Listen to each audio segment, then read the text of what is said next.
Bonjour à toutes et tous et bienvenue pour ce webcast Faire rimer numérique et économie sociale et solidaire, dans lequel nous allons discuter du mouvement des plateformes alternatives et vous présenter une nouvelle formation continue qui démarrera à la fin du mois de février. Donc, je suis Mélissa Boud, je suis enseignante-chercheuse à Institut Mintelecom Business School et pour ce webcast, je suis accompagnée de Florian Perret et Cynthia Cernec, que je vais laisser se présenter. Bonjour à tous, donc Florian Perret, moi je représente la Coop des communs et plus particulièrement le groupe de travail Plateforme en commun qui est issu de cette association qui s'est créée il y a maintenant plus de 3 ans et qui a eu pour objectif de regrouper en France l'ensemble des plateformes coopératives. On vous détaillera davantage après ce qu'elles recouvrent exactement. On partait d'un constat que ce mouvement commençait à se structurer aux États-Unis, en Angleterre, en Espagne, mais qu'il n'y avait pas de regroupement en France. Et donc, on a créé cette structure pour que les plateformes coopératives aient un lieu d'échange, de co-construction, de réflexion, de plaidoyer. Et peut-être que vous aurez notamment l'occasion de venir nous voir pour le forum annuel des plateformes coopératives qui aura lieu au printemps. Bonjour, je suis Cynthia Cernec, sociologue, enseignante à Sciences Po et je fais partie de l'équipe de l'INES. L'équipe de l'INES, c'est un laboratoire d'idées rattaché à l'Institut Mintelecom qui s'intéresse aux acteurs de l'économie sociale et solidaire, qui propose des innovations en intégrant la dimension numérique et qui agissent avec des valeurs sociales et écologiques.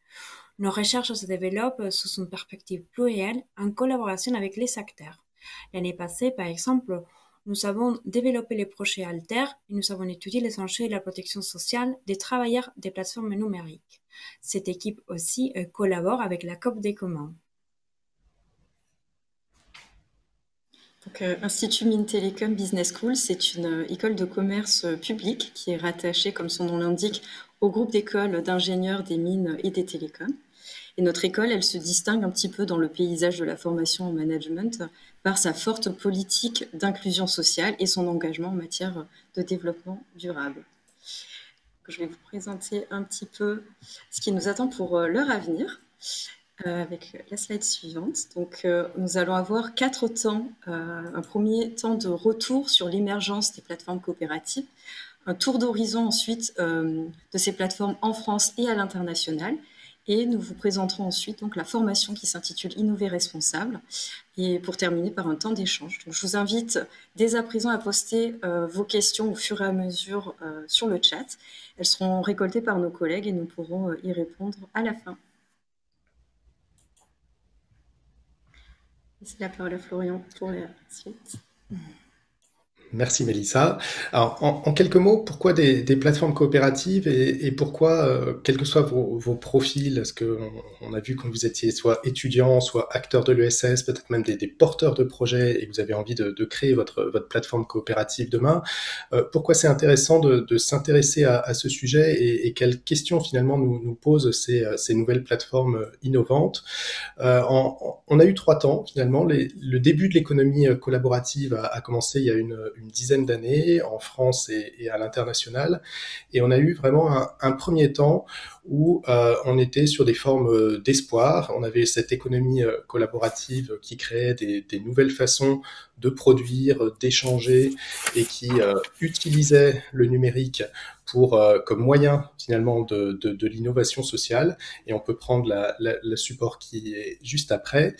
Et finalement, ce qui les caractérisait, c'était de créer des structures horizontales, donc des échanges directs entre individus, essayant de déconstruire les intermédiaires et d'inventer comment des individus, en échangeant de façon complètement horizontale, arrivaient à créer aussi des plateformes d'échange, des plateformes de création, et de transformer ainsi la façon dont on vit, dont on crée, dont on travaille. Et puis on a vu ces derniers mois, ces 2 dernières années aussi, l'importance qu'a pris le numérique et donc les questions de l'économie collaborative est d'autant plus importante dans ce nouveau cadre aussi.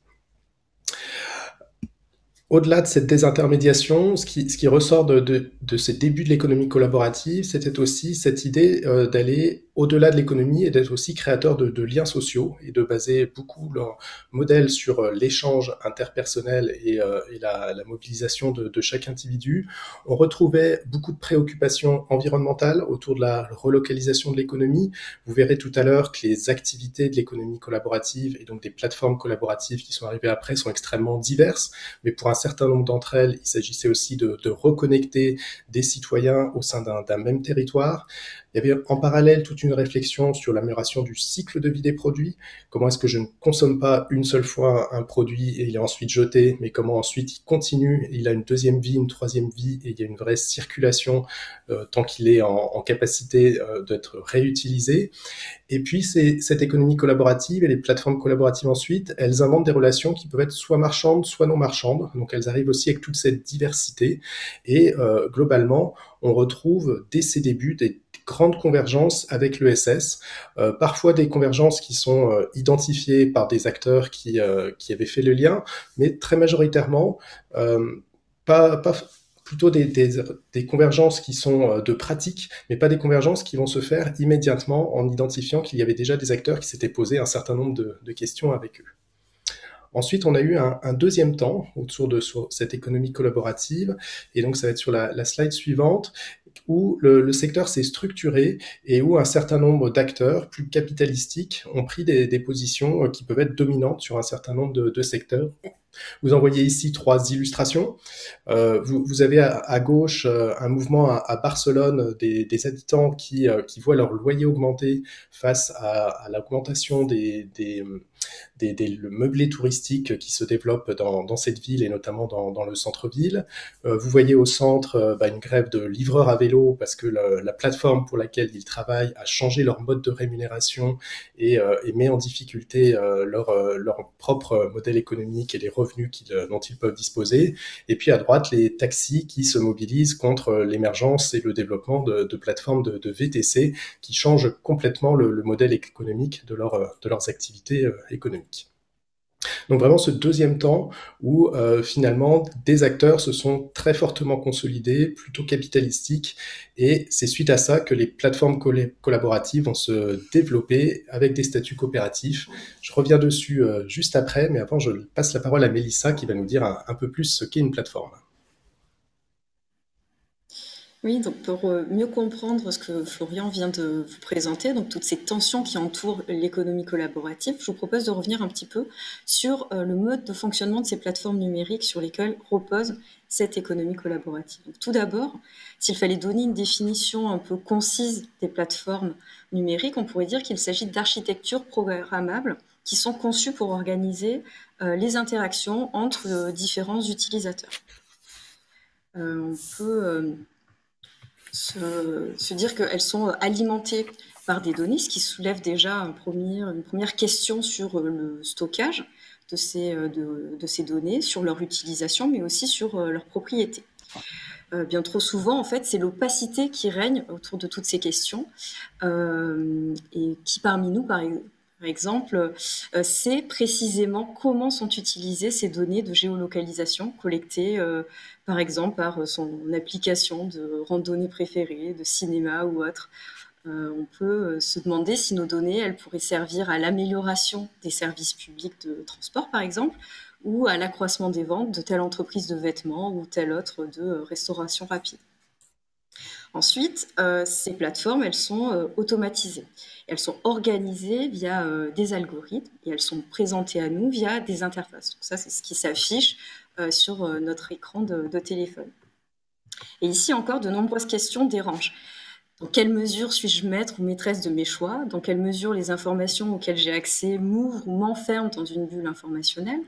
Est-ce que certains paramètres des algorithmes ne pourraient pas être soumis à l'approbation des utilisateurs et des utilisatrices? Ça, c'est tout un tas de questions aussi soulevées par ces plateformes. Enfin, on peut parler de l'architecture technique qui sous-tend tout ça. Elle est, sous-tendue par des relations de propriété qui peuvent être plus ou moins ouvertes. On va le voir ensuite avec Cynthia notamment. Donc, pour la plupart des applications que nous avons dans nos téléphones, cette architecture-là, elle est la propriété de l'entreprise qui l'a mise en place. mais il est possible aussi de fonctionner différemment. C'est ce que proposent notamment les mouvements du libre ou ceux des communs. En termes de modèle économique, on peut aussi se poser des questions sur la création, la captation et la distribution de la valeur. C'est pourquoi nous avons assisté ces dernières années à de nombreux mouvements de grève et de boycott que vous a présenté Florian, parce que ces dernières années, on voit des chiffres de levée de fonds spectaculaires dans certains médias, mais derrière, parfois, il y a des conditions de travail qu'on peut qualifier d'indignes, des tâches non rémunérées, etc. Pour terminer sur les précisions sur ces plateformes, on peut, dernier point de questionnement, on peut avoir un dernier point de questionnement sur les conditions d'utilisation et plus largement sur la gouvernance de ces plateformes. En d'autres termes, qui prend les décisions et comment. Il y a par exemple un rapport de pouvoir important et inégalitaire que le droit tente ces dernières années de réguler pour plus d'éthique. Je pense notamment au RGPD, mais on sait toutes et tous qu'il s'agit là seulement d'une première pierre et que la tâche reste encore longue. Donc, je vais maintenant laisser la parole à Cynthia pour revenir un petit peu en détail là-dessus, sur les alternatives que peuvent proposer l'économie sociale et solidaire. Oui, merci.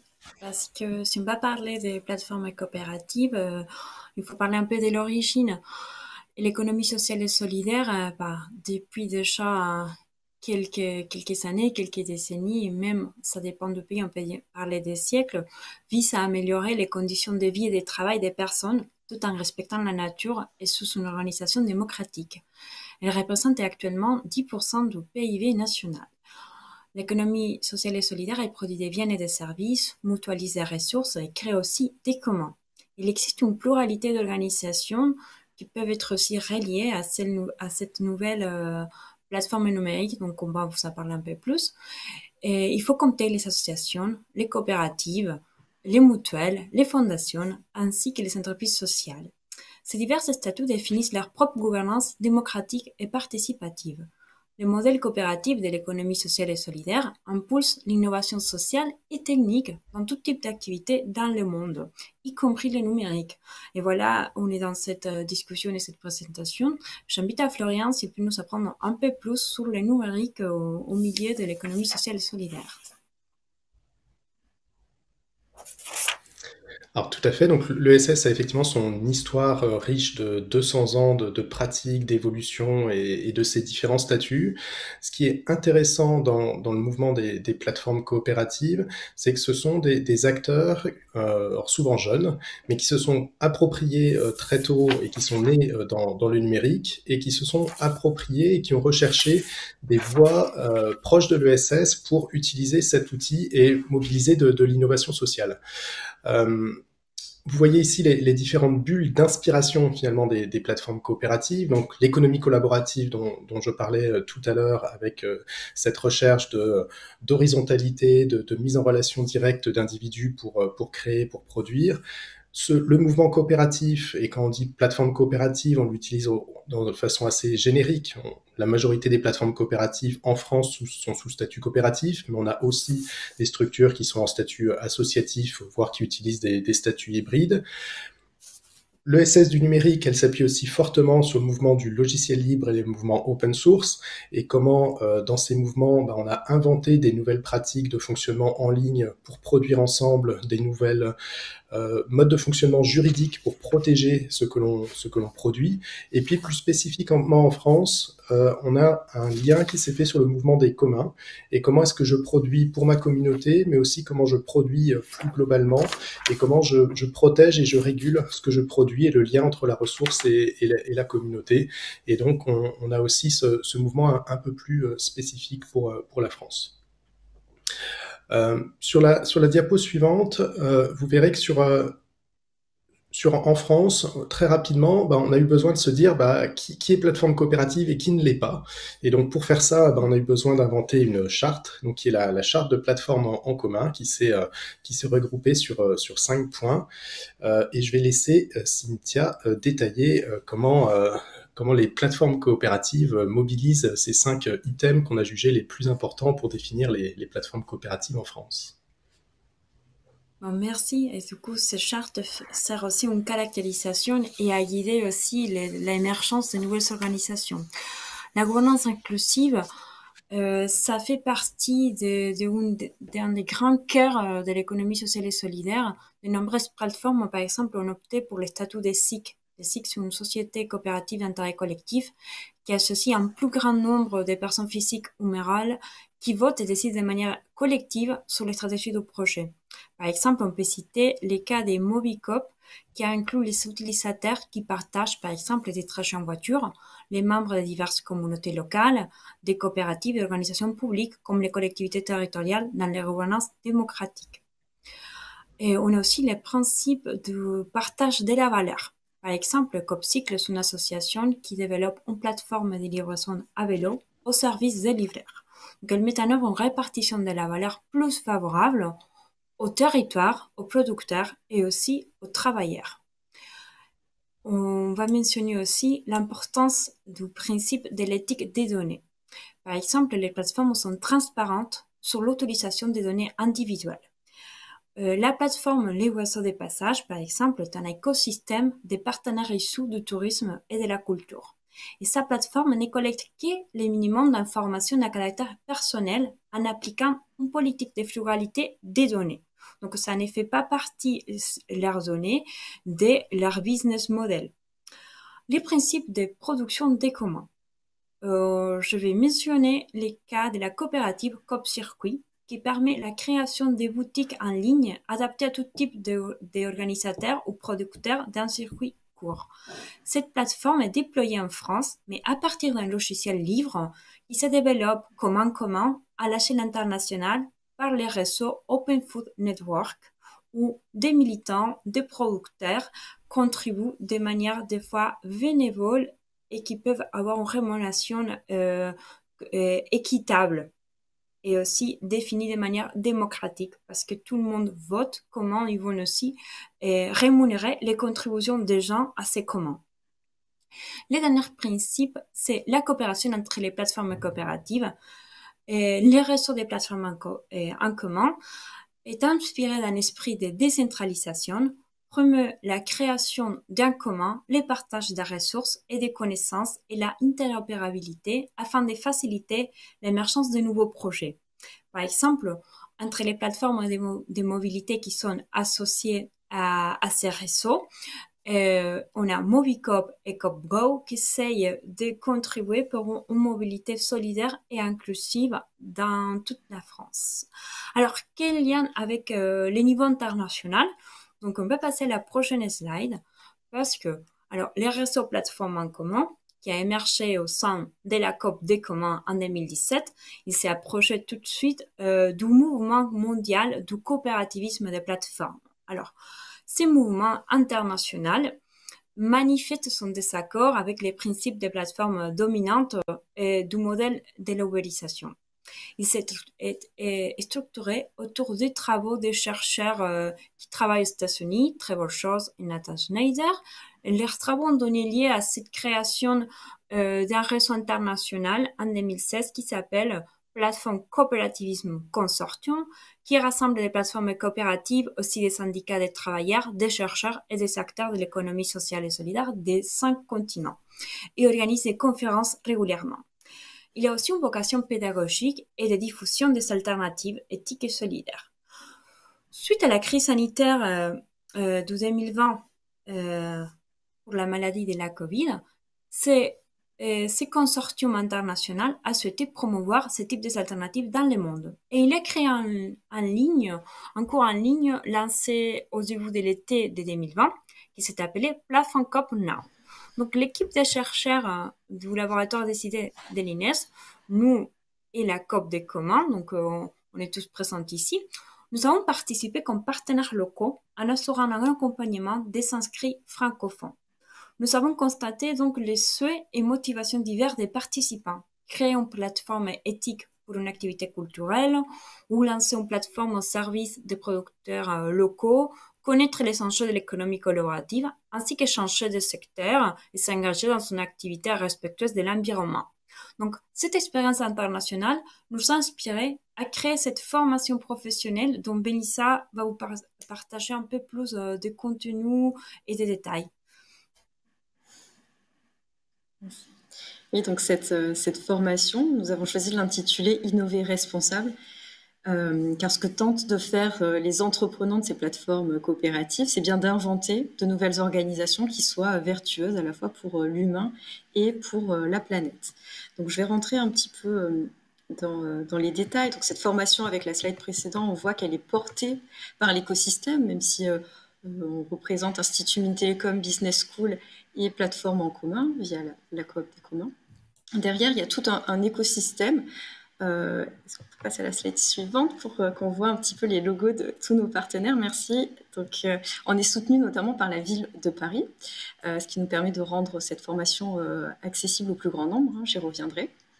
Il y a Mobi Coop, Coop Cycle et Coop Circuit que Cynthia vient de vous présenter, mais aussi le mouvement des coopératives participatives qui nous soutient et d'autres qui progressivement nous rejoignent. Et je les en remercie vivement. Donc, comme l'a expliqué Cynthia, cette formation, elle a émergé vraiment d'un besoin de mieux faire connaître le coopérativisme de plateforme.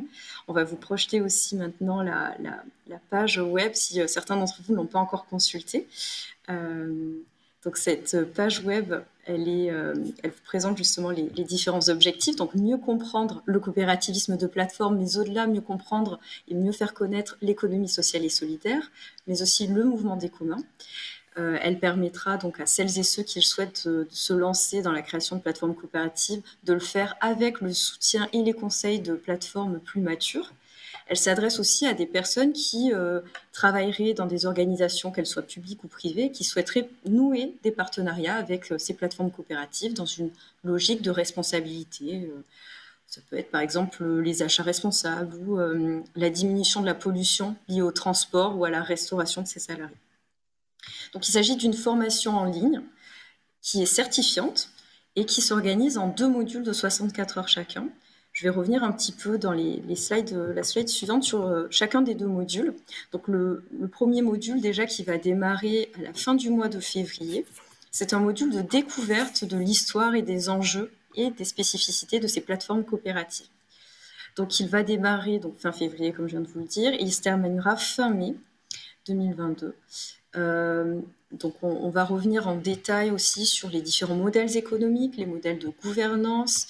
Nous ferons un tour d'horizon des spécificités aussi sectorielles, de la logistique urbaine, des circuits courts, etc. Et dans le second module, qui est présenté dans la slide suivante, qui aura lieu donc à partir de septembre 2022 jusqu'à décembre 2022, nous approfondirons vraiment les différentes dimensions des plateformes. Donc là, on reviendra un peu en détail sur les différentes structures juridiques à disposition, les différents modes de financement, les choix technologiques qu'on peut faire. Et donc, les participants et les participantes pourront également monter en compétence sur leur capacité à communiquer de manière convaincante pour embarquer un maximum de personnes dans leur projet. Je vais maintenant vous présenter, on pourra revenir en fonction des questions peut-être en détail sur chacune des séances, mais je voudrais revenir sur l'organisation de cette formation avec la slide suivante. La semaine type de formation, elle comprend donc 2 heures de visioconférence de 18h à 20h les lundis pour s'adapter aussi aux autres activités. Les différents sujets pourront ensuite être approfondis via notre plateforme de e-learning sur laquelle vous trouverez des ressources. Et comme nous faisons aussi le pari que cette formation sera source de co-apprentissage, les participants seront répartis en trinômes en fait, pour approfondir leur projet. Et ils seront accompagnés une fois par mois par un mentor, un spécialiste du sujet. Donc pour terminer avec la slide suivante, je voudrais revenir un petit peu sur les modalités d'inscription cette fois. Alors, il y a certains documents à nous faire parvenir si vous souhaitez vous inscrire.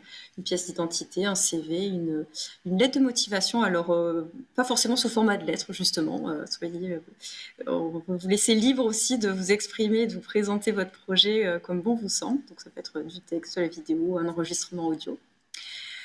Pour les personnes étrangères, il nous faudra un diplôme de langue française.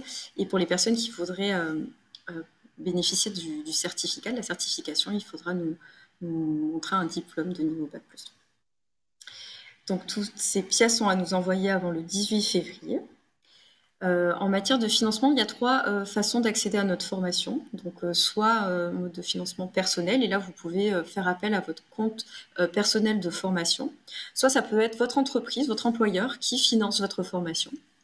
Et enfin, un 3e mode de financement pour les personnes qui seraient bénéficiaires du RSA, qui habiteraient les quartiers prioritaires de Paris ou qui auraient le statut de réfugié. Ces personnes ont la possibilité, grâce à notre partenariat avec la mairie de Paris, d'accéder à la formation gratuitement, sous réserve des places disponibles, bien sûr. Voilà, pour cette présentation, je vais vous remercier et on va prendre tous les 3 avec Cynthia et Florian vos questions.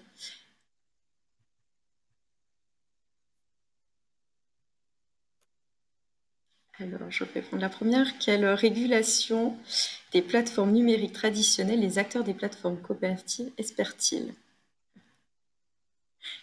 Est-ce que Cynthia ou Florian, vous voulez répondre? C'est une question qui est très vaste, et comme on le partageait tout à l'heure, les acteurs des plateformes coopératives sont dans des secteurs d'activité qui sont aussi extrêmement différents. Ils ont des modèles économiques aussi qui sont, de par leur statut, extrêmement différents. Vous avez finalement d'un côté un modèle très start-up avec des structures qui vont lever des fonds et des personnes qui vont investir dans ces structures pour finalement remporter la mise en quelques années et revendre leur part. Donc on est sur une économie, un investissement du court terme. Les plateformes coopératives, c'est finalement le modèle inverse. C'est au contraire des structures très patientes, des structures qui visent le long terme et qui vont structurer des outils, structurer des communautés qui vont agir pour la communauté et pour le territoire. Donc finalement, la première régulation, c'est comment est-ce qu'elles peuvent accéder à des financements et comment est-ce qu'elles peuvent aussi rentrer dans le même jeu que d'autres acteurs qui lèvent des financements avec des personnes qui suivent un objectif lucratif. Alors, on se rend compte qu'elles ne seront pas forcément au même niveau et de toute façon, elles ne vont pas aller chercher les mêmes catégories de personnes, mais par contre, elles ont besoin de créer des écosystèmes autour d'elles. Et finalement, la première régulation, c'est qu'elles aient autour d'elles un certain nombre de collectivités locales, par exemple, ou d'acteurs d'accompagnement qui acceptent de rentrer dans le jeu, qui acceptent de participer.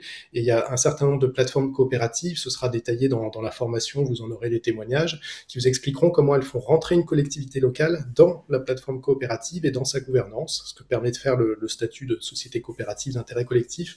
Et donc ça permet de construire différemment avec le territoire et avec ses acteurs.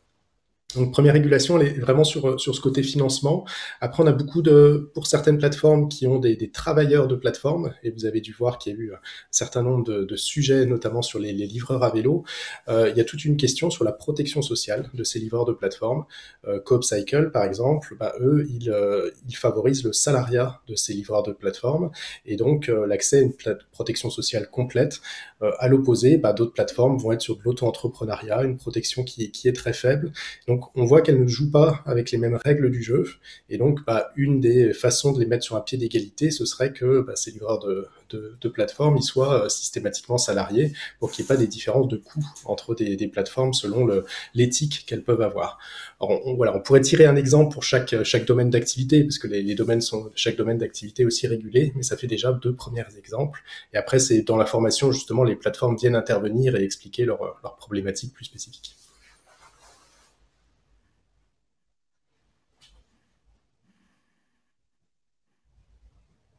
Je continue. Alors, la lecture des questions. Peut-on encore rejoindre la plateforme des communs? Quel engagement cela entraîne-t-il et quelles sont les modalités d'échange entre membres et quelles sont les modalités d'échange entre les membres? C'est encore une question un peu pour Florian. Finalement. Eh ben, je prends volontiers aussi. Donc oui, vous pouvez bien sûr rejoindre une plateforme en commun. Alors, je ne sais pas exactement qui vous êtes, mais vous pouvez me contacter et on peut en échanger. Notamment si vous êtes une plateforme, il y a une rencontre très prochainement entre les différentes plateformes coopératives en France qui a lieu, là, tout début février. Donc ça peut être le bon moment pour rejoindre le mouvement.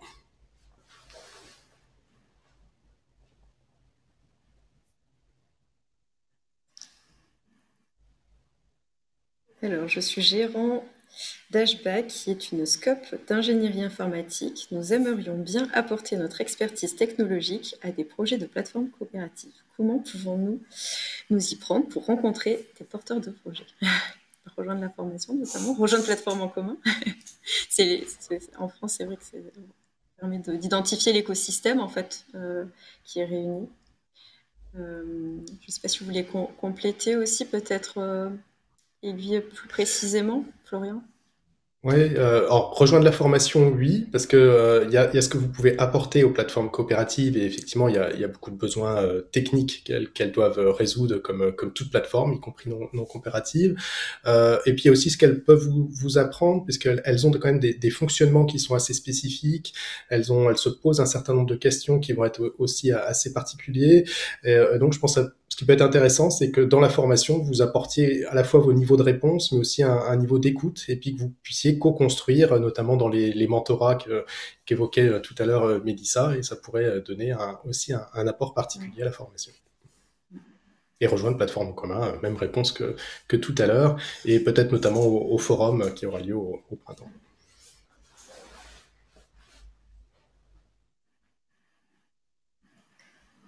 Comment les plateformes coopératives peuvent-elles monter à l'échelle nationale, internationale et concurrencer les plateformes traditionnelles? Est-ce que Cynthia, comme tu as une vision plus internationale, c'est peut-être... Bon, d'abord, il faut savoir décider, trancher si les plateformes coopératives veulent passer à une échelle internationale. Des fois, on avoue qu'il y a des projets très locaux, très enracinés, ancrés dans les territoires, par exemple comme les circuits courts. Et par contre, ils sont en lien global à l'international en utilisant un logiciel libre qui se développe avec des partenaires internationaux. Donc, peut-être des fois, il y a une plateforme coopérative, par exemple, qui est basée à Lyon, mais qui va rejoindre le mouvement international des plateformes coopératives en faisant partie des réunions, des réseaux. Il y a différents réseaux, et comme les plateformes consortium, comme PEC, aussi on peut penser aux Smart Cities, WeShare, il y a beaucoup de mouvements qui font des liens entre les mouvements du numérique, du logiciel libre, de l'économie sociale et solidaire. Et c'est vrai aussi que, par exemple, CoopCycle, qui est né à Paris, il s'est développé d'abord en France et après en Europe. Et maintenant, il est aussi dans les Amériques, dans l'Amérique du Nord, mais aussi dans l'Amérique du Sud, en faisant des partenariats avec des coopératives de développeurs et des coopératives des livreurs ou des coopératives de logistique.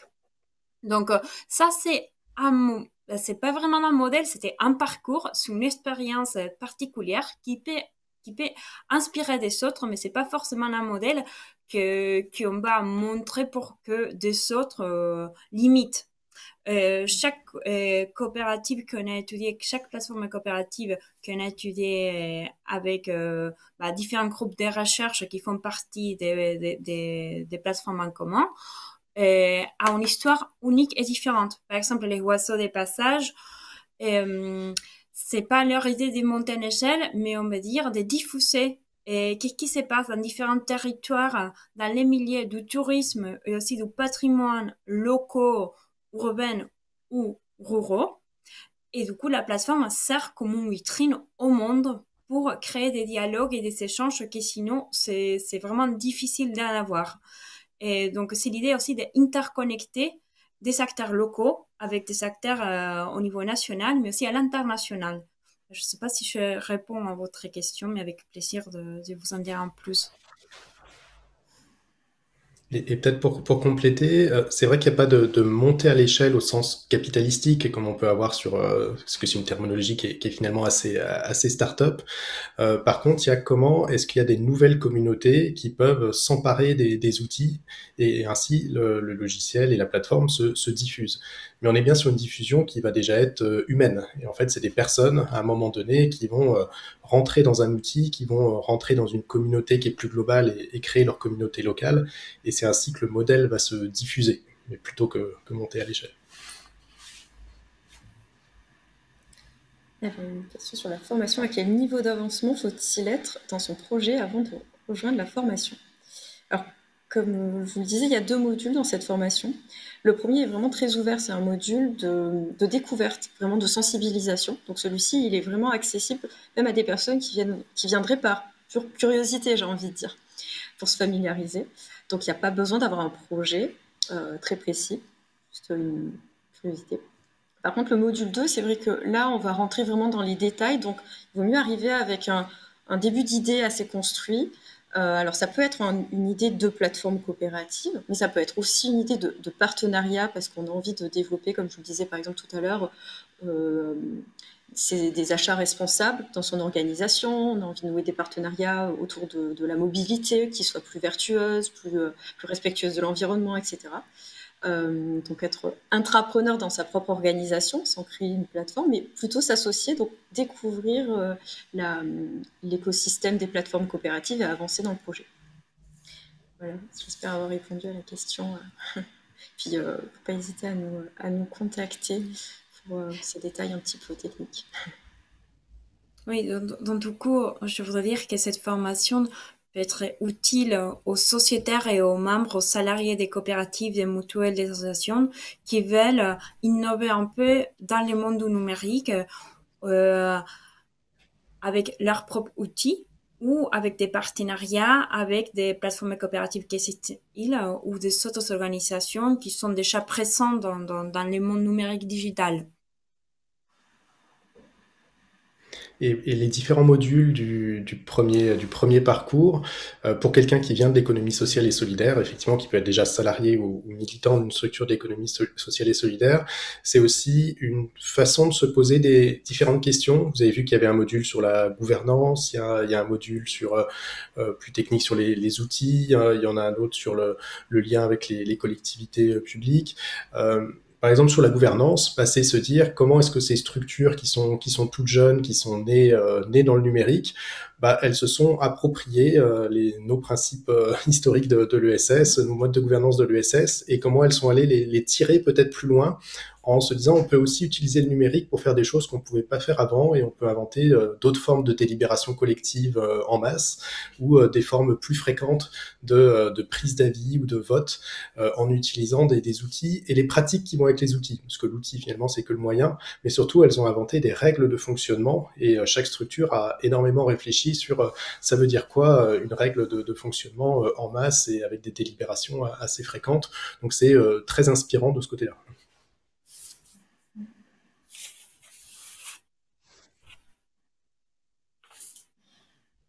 Quelle est la certification possible à la fin de la formation et quelles sont les conditions pour l'obtenir?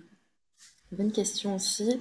Alors, la certification, il faut savoir déjà que cette formation, elle s'inscrit plus globalement dans le cadre d'un master en management de l'innovation. Donc, c'est finalement deux morceaux de ce master-là. Et donc, pour prétendre à la certification, il faut pouvoir justifier d'un niveau Bac+3, d'un diplôme de niveau Bac+3. Mais la formation reste ouverte pour des personnes qui n'auraient pas de Bac+3. La seule différence, c'est qu'à la fin, on ne vous délivrera pas une certification, mais une attestation de réussite. Voilà. Petite nuance.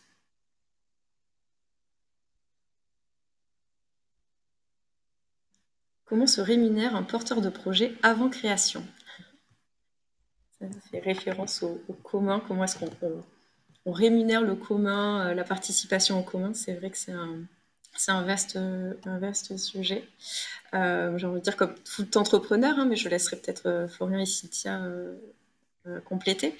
Comme tout entrepreneur, souvent quand on démarre, soit on continue notre activité précédente pour maintenir un salaire. Alors peut-être qu'on réduit son activité, on passe à temps partiel pour se dédier un peu plus à son projet entrepreneurial.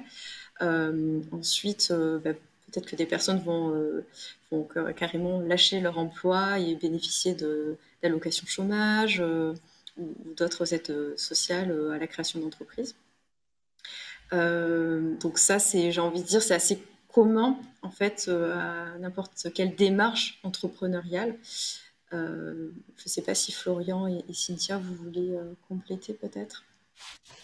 Non, effectivement, hein, comme pour toute création d'entreprise, le modèle économique et l'équilibre économique, en général, il met quand même quelques années à être atteint. Après, il y a peut-être deux façons de prendre votre question. Est-ce que vous créez une communauté dans une plateforme existante? Et à ce moment-là, vous êtes sur une implantation locale d'une plateforme qui existe, et là, peut-être que le modèle économique se trouve plus rapidement, ou est-ce que vous créez vraiment une plateforme ex nihilo sur un nouveau sujet et avec une nouvelle approche? Et là, on est peut-être sur un temps qui est un peu plus long. Faut savoir qu'en France, la majorité des créateurs d'entreprises, quel que soit statut, ce sont des personnes en recherche d'emploi, et ce qui permet aussi d'avoir un certain nombre d'aides de Pôle emploi pour structurer et pour démarrer son entreprise. Et sinon, effectivement, il y a quelques années, en général, avant de commencer à atteindre cet équilibre économique.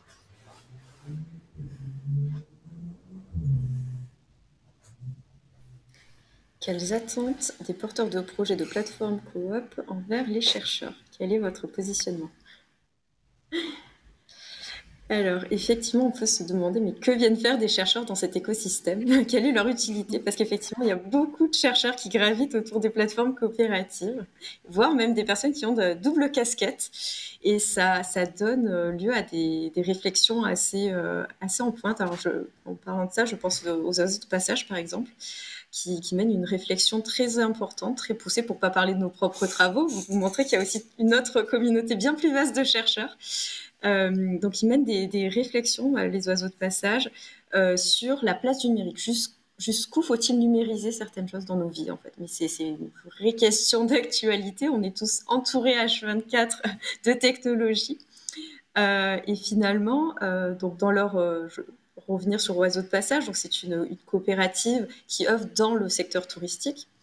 Et donc, ils ont fait le choix de mettre en relation les touristes et les habitants, mais sans intermédier dans les transactions. Donc, les personnes qui ont envie de découvrir une région de France vont pouvoir être mis en contact avec des personnes qui ont un logement à disposition, qui veulent proposer des visites, des ateliers, etc.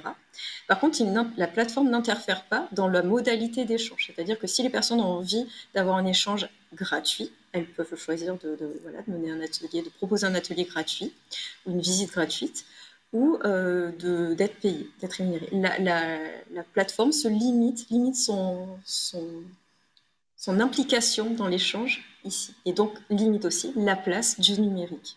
Et ça, c'est un vrai questionnement qui est ouvert par cette plateforme et qui est mené par des chercheurs aussi. Je pense qu'effectivement, ça peut permettre... On a la chance, entre guillemets, en tant que chercheur, de pouvoir avoir un regard aussi, un pied dedans, un pied à l'extérieur, et d'avoir un double regard. Peut-être que Cynthia peut peut-être aussi compléter. Elle a eu aussi une approche de recherche un peu différente de la mienne. Puis Florian aussi.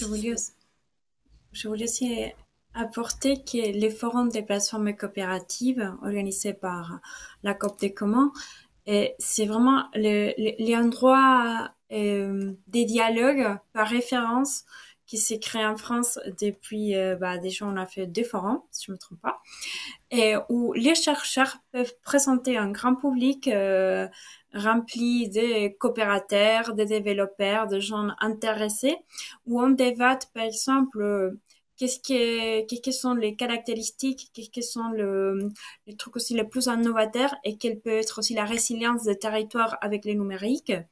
Et on peut échanger entre utilisateurs, entre entrepreneurs, entre coopérateurs et entre chercheurs. Et après les chercheurs, des fois, on peut apporter, par exemple, une mission internationale et un contraste, parce que chaque plateforme coopérative, elle agit sur un secteur d'activité économique. Et il y a des régulations particulières, il y a une histoire sur un marché, si on parle d'un marché où il y a des fournisseurs, des clients, et aussi il faut contraster ça avec la dimension numérique, avec ce qui se passe dans les autres pays, si les régulations ont changé, ou aussi s'il y a des disruptions dans ce marché. Par exemple, si on est dans les cas où il y a une grande plateforme, on peut dire, privée mainstream qui essaye de monopoliser un marché et ça fait des changements.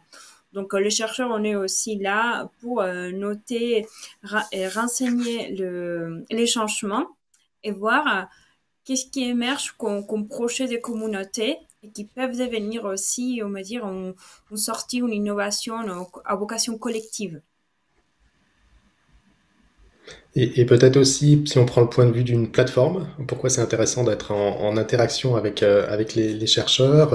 Donc il y a eu la grande étude faite par Tapas que vous pouvez retrouver en ligne.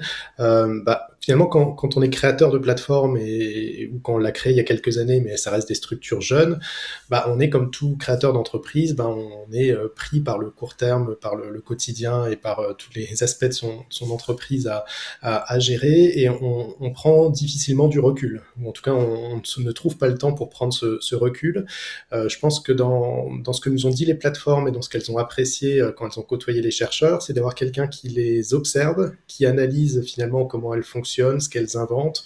On est sur des structures très innovantes, et chacune a trouvé son propre fil d'innovation et comment il résolvait les problèmes auxquels il était confronté chaque jour, chaque semaine, et comment est-ce qu'on a quelqu'un qui les observe, qui les analyse et qui leur fait un retour, et qui à un moment donné leur dit moi avec mon regard pas de côté, j'ai réussi à percevoir comment vous avez dépassé telle problématique, ou comment vous avez adopté tel mode de fonctionnement, ou peut-être qu'il peut pointer un point de blocage à un moment donné mais qu'on ne voit pas quand on est trop dedans. Et donc le chercheur il a aussi apporté ce regard-là qui a pu aider un certain nombre de plateformes.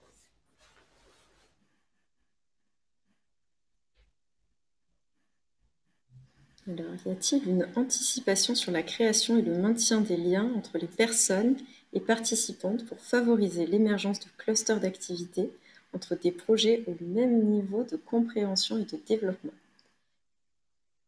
C'est un peu le rôle, j'ai envie de dire, aussi de plateformes en commun, en fait, entre Oui, ces synergies-là. oui, donc la formation, effectivement, elle est datée. Vous avez les deux modules. Après, c'est comment est-ce que la communauté qui s'est créée autour de cette formation, elle continue d'être en lien et d'exister. Pour les plateformes qui se seront créées, un élément important va être aussi le forum qui permet d'aller rencontrer, on espère physiquement cette année, l'ensemble des acteurs, plateformes, mais aussi de l'écosystème qui gravite autour des plateformes coopératives, que ce soit des collectivités locales, des grosses structures de l'ESS, par exemple. Et puis après, comment est-ce qu'il y a des rencontres régulières entre plateformes qui sont organisées toute l'année, qui peuvent être des rencontres qui s'organisent autour d'une question commune, ou qui peuvent être des rencontres qui s'organisent autour d'une question spécifique d'une plateforme qui a envie de mobiliser l'intelligence collective d'autres acteurs qui peuvent l'aider à la résoudre. Donc ça, effectivement, il y a aussi cette recherche de maintien de lien et maintien de la connexion après la formation.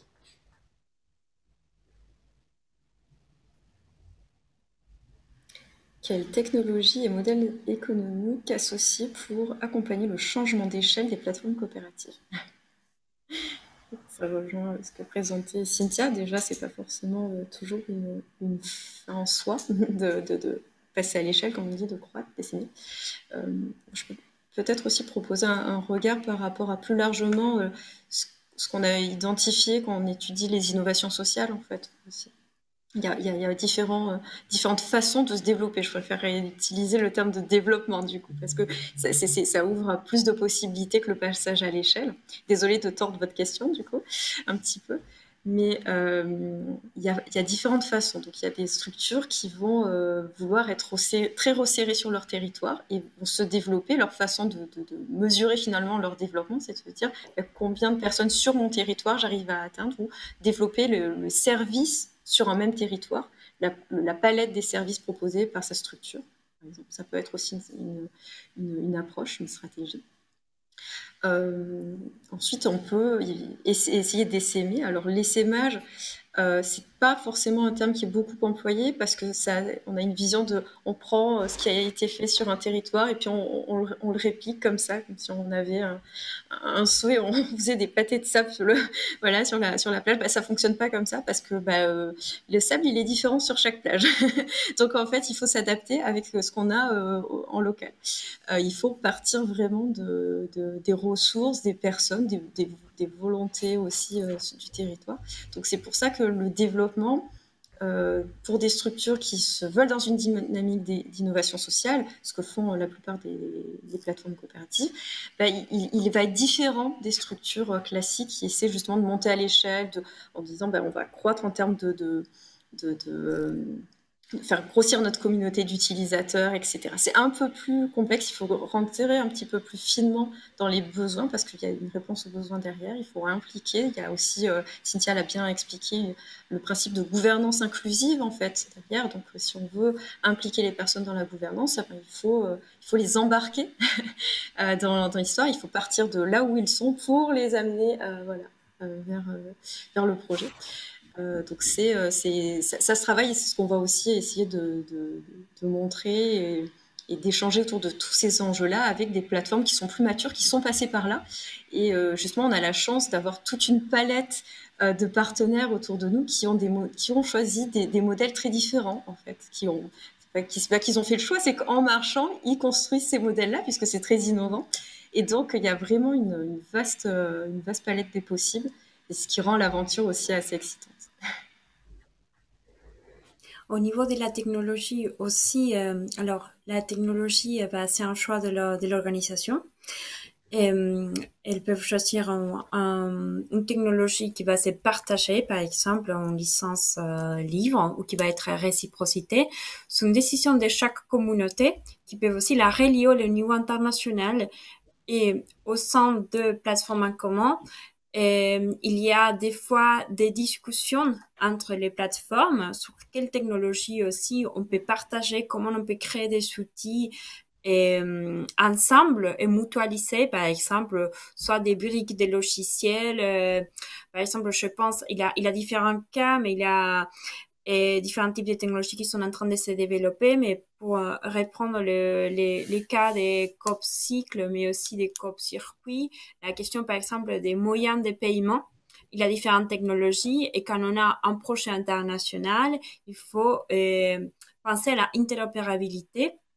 Il y a la possibilité qui s'adapte aux besoins aussi des réglementations bancaires et des fiscalités de chaque pays. Donc je laisse aussi Florian s'il veut compléter au niveau de cette discussion au sein des plateformes en commun, que je me souviens que c'était vraiment riche. Oui, faut vraiment se dire qu'il n'y a pas un modèle. Ce que disait tout à l'heure Mélissa, il n'y a vraiment pas un modèle économique ou un modèle technologique. Il y a chaque plateforme qui a innové pour trouver le sien.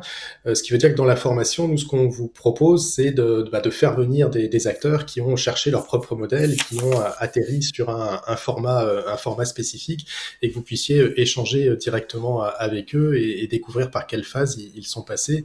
Parce on peut pas venir et vous dire voilà le modèle à dupliquer, c'est facile et il vous suffit de reprendre ce modèle-là et ça fonctionnera. Vous verrez que selon le secteur d'activité, selon les concurrents qui peuvent être en face, selon les relations que vous avez envie de créer, selon ce que la communauté a envie de faire, les modèles vont être extrêmement différents et ils sont tous valables, mais ils ont tous correspondu à un moment donné à ce que voulait faire la communauté et à son secteur d'activité. D'un point de vue technologique, on est sur des plateformes donc, qui sont très en lien avec le mouvement du libre et de l'open source, qui recherchent effectivement des interopérabilités avec entre eux ou avec d'autres acteurs et qui contribuent aussi en créant cette infrastructure d'interopérabilité ou cette infrastructure logicielle de plateforme à un commun plus global. Et c'est aussi leur façon de contribuer au-delà de leur propre communauté en faisant avancer des infrastructures numériques.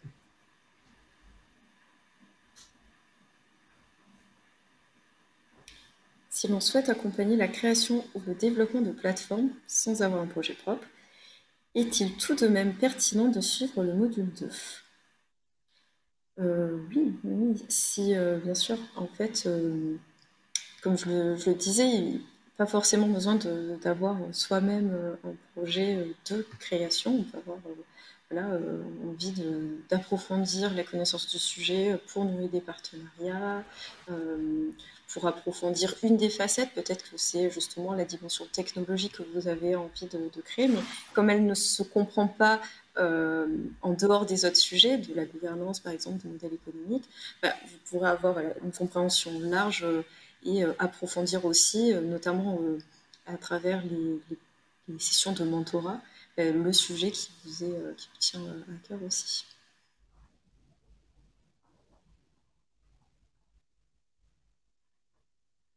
Les acteurs dominants, très traditionnels, ont atteint un stade extrême d'efficacité pour satisfaire et même aller au-delà des besoins de l'utilisateur. Comment, très loin de leurs moyens et de leur logique de cash burning, peut-on arriver à les contrer et à ramener l'utilisateur vers un système plus raisonné et humain ? Vaste question. Alors, effectivement, je commence ou je peux passer la Je peux parole prendre un exemple si tu veux. Souvent l'exemple il est de faire différent et différemment. J'ai envie de prendre l'exemple de Mobicop par exemple. Mobicop, donc ils sont sur du covoiturage ou sur de la mobilité partagée. En face, il y a un géant qui est d'origine française, mais qui maintenant est même constitué au niveau européen, voire international. Ils peuvent pas être sur les mêmes règles du jeu et être complètement en frontal, parce qu'effectivement ils ont pas la même taille et souvent dans le numérique c'est celui qui a le plus grand nombre d'utilisateurs qui a un fort avantage parce qu'on trouve la réponse qui correspond à son besoin. Donc comment est-ce qu'ils ont intelligemment fait différemment ? Ils font différemment déjà en se disant eux ils veulent développer un commun de la mobilité. Donc ils développent un service qui est gratuit. Et ils prennent pas de commission sur les voyages qui sont créés.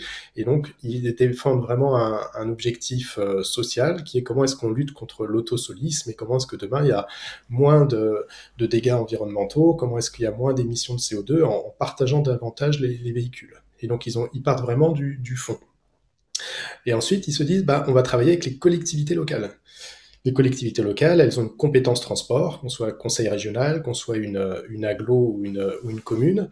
Et donc, je vais construire des solutions en marque blanche pour ces collectivités locales et leur proposer d'améliorer la mobilité sur leur territoire, de réduire la pollution sur leur territoire et donc de pouvoir proposer gratuitement à l'ensemble des utilisateurs de partager leur véhicule pour diminuer le nombre de véhicules en circulation sur le territoire. Et donc, ils sont sur une approche qui est complètement différente. Du coup, c'est une approche qui est partenariale. C'est pas une approche où on va aller chercher des clients individuels qui vont partager des trajets, parce que là, finalement, ils font pas leur modèle économique là-dessus. Par contre, c'est comment est-ce qu'on invente avec un territoire des nouvelles façons de circuler et comment est-ce qu'on s'adresse à l'ensemble des citoyens d'un territoire. Donc, ils ont pris finalement le même besoin, mais ils sont allés le traiter avec leur angle environnemental et social et en allant chercher des alliances et en créant un écosystème autour de leur plateforme numérique. Et donc, dans chaque secteur, c'est comment est-ce qu'on arrive à se poser ce niveau de questions-là.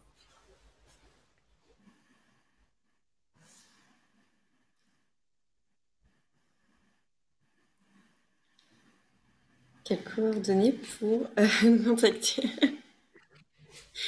Et vous pouvez venir à la formation ou sinon il y a un site internet. Donc si vous tapez plateforme en commun, vous tomberez sur le site.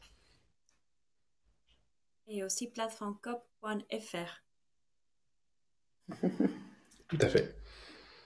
Et peut-être sur la formation aussi, pourquoi est-ce qu'on s'est retrouvés tous les trois et avec tout l'écosystème pour créer et proposer ces deux modules. En fait, très vite, on s'est dit qu'il y avait des formations pour créer sa start-up et créer sa start-up capitalistique avec d'autres modèles qui nous parlaient moins. Il y a beaucoup d'accompagnement de formation pour créer des coopératives, mais plutôt des coopératives brick and mortar et pas forcément des coopératives numériques. Et donc, on a eu besoin, en échangeant avec tout l'écosystème, de se dire il y avait aussi comment est-ce qu'on repère finalement ceux qui ont envie de créer demain des plateformes coopératives ou des structures publiques ou de l'ESS qui ont envie demain de travailler avec des plateformes coopératives, et comment est-ce qu'on arrive aussi à accompagner par la formation et par cette création de communauté dans la formation qui va exister aussi, tous ces acteurs qui ont envie que demain il y ait ces plateformes coopératives qui agissent sur les territoires, qui agissent auprès de leur communauté. Donc on est venu chercher, avec tout l'écosystème de partenaires, ce manque finalement et le combler voilà, avec vous. Merci pour la précision, Florian, tu as raison. Quel modèle de développement pour les plateformes numériques dont la composante technologique représente une structure de coût importante?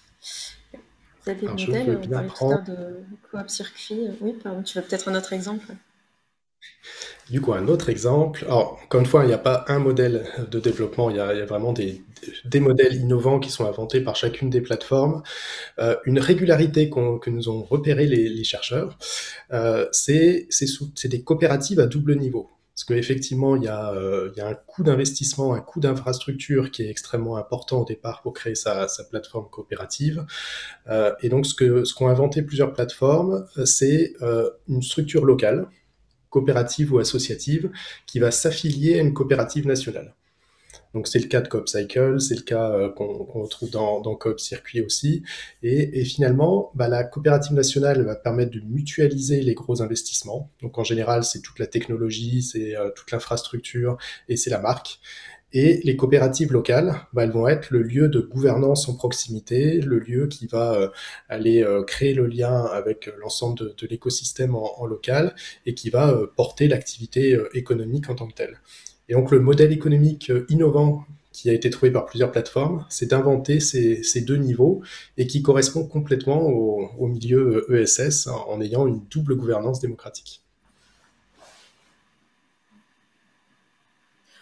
Aussi, je voudrais souligner que ce qui aide au développement et à monter une échelle, si on peut utiliser ce terme, c'est l'écosystème des acteurs, c'est les liens entre les différents acteurs qui sont dans les territoires, des acteurs aussi publics, des acteurs de l'ESS, des voisins, des utilisateurs ou clients, ça dépend, ou sociétaires, ça dépend de comment on veut les appeler. Donc ça ajoute vraiment à la valeur et ça aide au développement des projets. C'est une manière justement différente de concurrencer les grandes plateformes. Parce que vraiment, on avoue que ça part de la base communautaire, des territoires.